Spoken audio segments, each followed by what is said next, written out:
proper race machine. Yes, this is what you would have raced in Grand Prix in 1997 and British Superbikes. This bike in particular, when it was new, it did 2 seasons in the British Superbikes.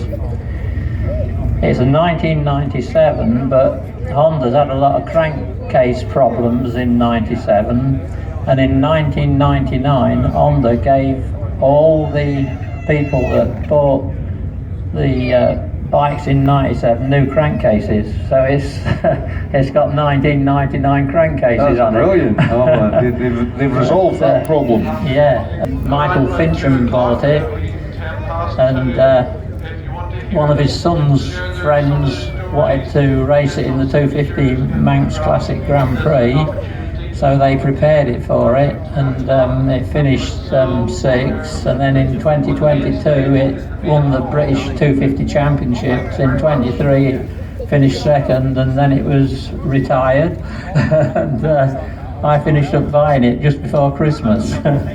Well, you like a good bargain, and you like a bike that's got a bit of a history with it, Roy, and that's another one. Does it sound good? Disappointing because it's all silence for them days, but it's not bad, it's not bad. Can we hear it? Yeah, fire her up.